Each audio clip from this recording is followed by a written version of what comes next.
Hello friends, कैसे हो आप सब। आई होप सब अच्छे होंगे। तो let's start chapter number 5 class 6 का टॉपिक अंडरस्टैंडिंग एलिमेंट्री शेप्स। हमारा क्वेश्चन नंबर फर्स्ट है, ये जो बिल्कुल भी इम्पॉर्टेंट नहीं है वैसे तो, लेकिन फिर भी हमने ले लिया है कि what fraction of a clockwise revolution does the hour hand of a clock turn through when it goes from. क्या बोला गया है कि कोई भी फ्रैक्शन है क्लॉकवाइज रेवोल्यूशन का, वो आवर हैंड, जो क्लॉक की आवर हैंड होगी उसके जब वो टर्न होती है तो क्या होता है, कौन सा फ्रैक्शन होगा। ठीक है, तो जैसे फर्स्ट है, ए पार्ट है 3 to 9। ठीक है, अब हमें पता है क्लॉक तो हमें आती है ना बनाने, यहाँ पे 12 होता है, यहाँ पे 3 6 9 ये तक आना ही चाहिए, और ये तो पता ही होगा सबको। तो 3 to 9 इन्होंने बोला है कि क्लॉक जो है वो घूम रही है। ठीक है, तो 3 to 9 का मतलब है 3 से स्टार्ट हुई और फिर 9 तक गई, 4 5 6 7 8 9 9 तक। यानी कि कितने, देखो सबसे पहले तो हमें लग रहा है, पूरा पता लग रहा है कि ये क्या बन रही है, स्ट्रेट लाइन बन रही है। ठीक है, स्ट्रेट लाइन बन रही है। और दूसरा, ये कितने नंबर्स पे वो रोटेट हुई। ठीक है, तो 1 2 3 4 5 6 7 7 नंबर पे। 3 to 9 तक कितने नंबर हुए, 7। तो 7 नंबर पे कितने आते हैं, हाफ रेवोल्यूशन आते हैं। स्ट्रेट लाइन में भी हाफ रेवोल्यूशन। ठीक है, बी पार्ट है हमारे पास 4 to 7। अब 4 to 7 बोला है तो 4 से स्टार्ट हुई और 7 पे ख़त्म होगी। यानी कि कितने हैं, 4 5 6 7 4 नंबर हैं। जब 4 नंबर आए तो वहाँ पे कितने रेवोल्यूशन बनते हैं, 1/4 रेवोल्यूशन बनते हैं। वैसे ही सी पार्ट है 1 to 10। अब 1 to 10 तक बोला है, क्यों, यानी कि 1 से स्टार्ट है और 10 तक वो ख़त्म है, 10 तक वो घूमी।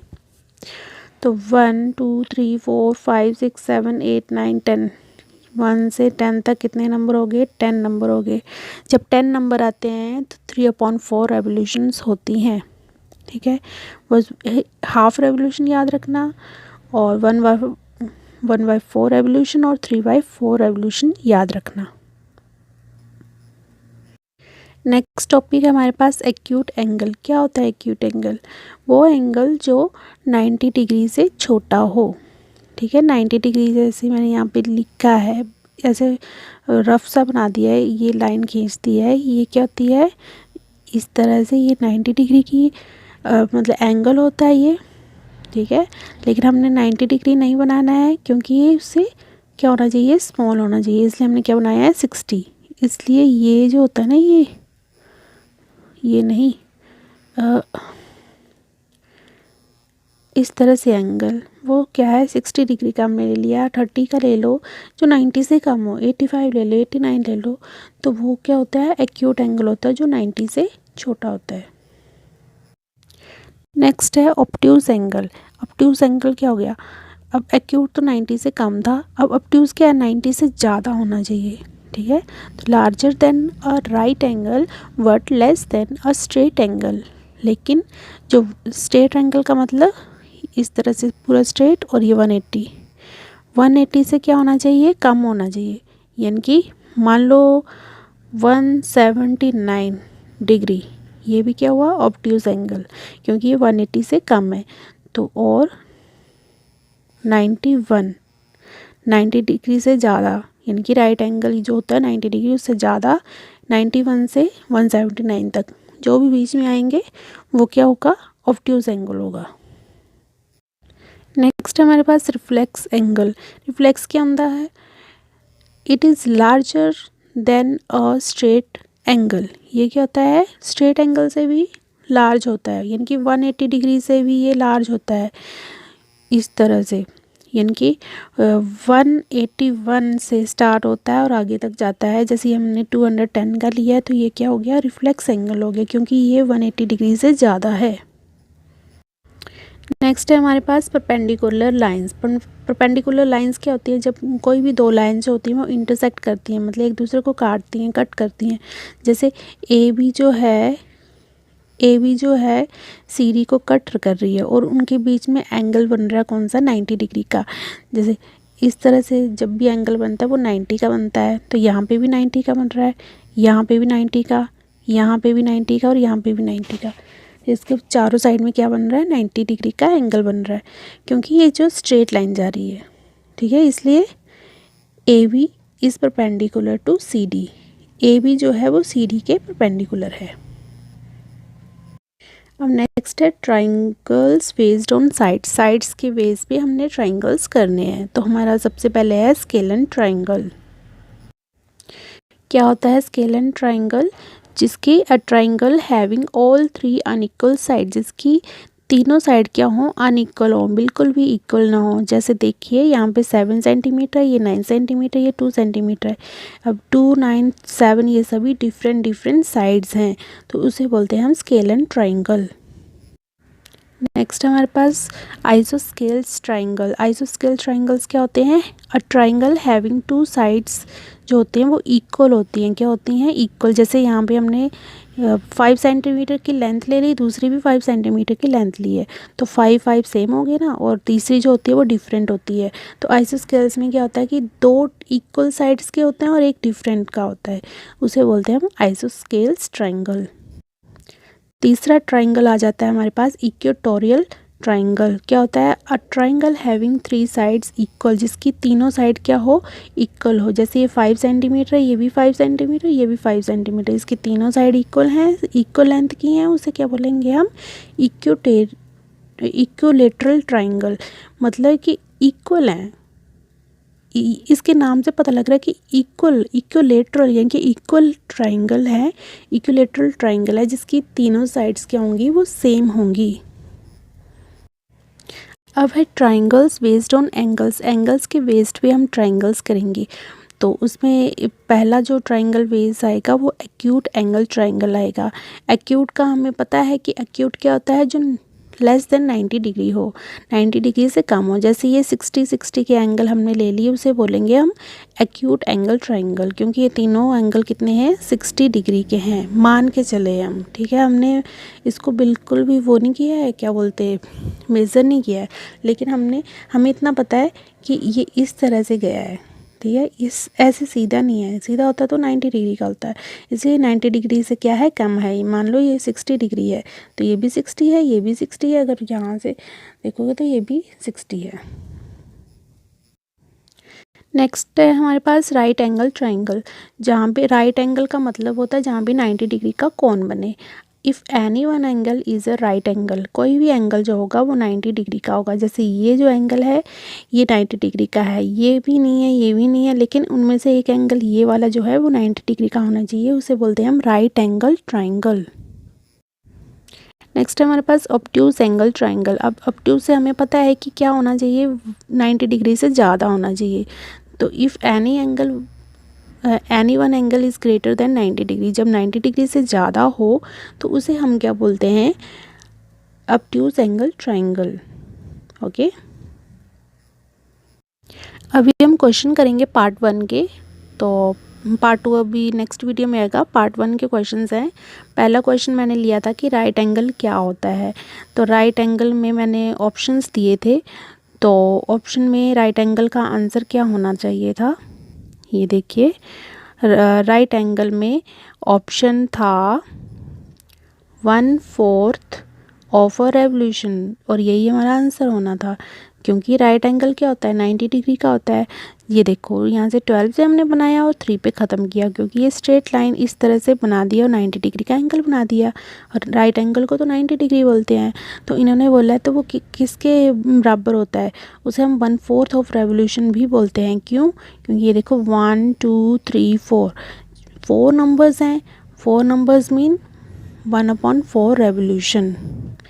इतना मैंने आपको बताया था। स्ट्रेट होगा, इस तरह से होगा तो 1/2 रेवोल्यूशन, ठीक है, इस तरह से याद रखने हैं। नेक्स्ट है ऑब्ट्यूज एंगल क्या होता है, ये सबको पता है, ये बार बार हमने कर लिया है कि greater than 90 and less than 180। 90 से ज़्यादा होगा और 180 से क्या होगा, कम होगा, यानी कि 90 से ज़्यादा, 90 से ज़्यादा मतलब 1/4, 90 1/4 ही आया था ना। जैसे ये जो किया था इस तरह से क्लॉक बना के इस तरह से, तो 12 से 3 तक, 1 2 3 4, यानी कि किसके बीच में, 90 के बीच में। 90 क्या होता है, 1/4, और 180 तो पता ही है स्ट्रेट लाइन होती है, इनकी हाफ ऑफ रेवोल्यूशन। इन दोनों के बीच में जो रेवोल्यूशन होगा उसे हम बोलते हैं एब्ट्यूज एंगल, ठीक है। जैसे ये लिया हुआ है, ये 90 से ज़्यादा और लेस देन 180, ये पूरा 180 नहीं लिया, लेस देन लिया हुआ, यानी कि 150 मान लो। नेक्स्ट है हमारे पास, a measure of a reflex angle is greater than 180 degree. क्या मेज़र जो है रिफ्लेक्स एंगल का वो 180 डिग्री से ज़्यादा होता है? क्यों नहीं होता है? ट्रू है, क्योंकि ये ज़्यादा होता है देन अ स्ट्रेट लाइन। ये देखिए, ये है हमारे पास 180 डिग्री, ठीक है, तो 180 डिग्री से ज़्यादा होता है। 180 degree means straight line, straight line तो 180 डिग्री होता है, लेकिन रिफ्लेक्स एंगल किसे बोला है कि रिफ्लेक्स एंगल जो 180 डिग्री से ज़्यादा हो, जैसे ये 210 डिग्री हमने लिया है। अभी क्वेश्चन नंबर 4 है हमारे पास, the measure of an obtuse angle is less than 90 degree. जो ऑब्ट्यूज एंगल है उसका मेज़र कितना होगा, 90 डिग्री से कम होगा। तो ये क्या होगा, ये तो फॉल्स होगा, क्योंकि ऑब्ट्यूज एंगल क्या होता है, 90 डिग्री से ज़्यादा और 180 डिग्री से कम, यानी कि 90 और 180 के बीच में। लेकिन इन्होंने बोला कि 90 डिग्री से कम होगा, वो तो एक्यूट एंगल होता है, ये तो 90 डिग्री से कम तो ऑब्ट्यूज एंगल होता ही नहीं है। तो it is greater then 90 degree and less than 180 degree, उसे बोलते हैं ऑब्ट्यूज एंगल। ये जो 120 डिग्री लिया है ये क्या हुआ, ऑब्ट्यूज एंगल।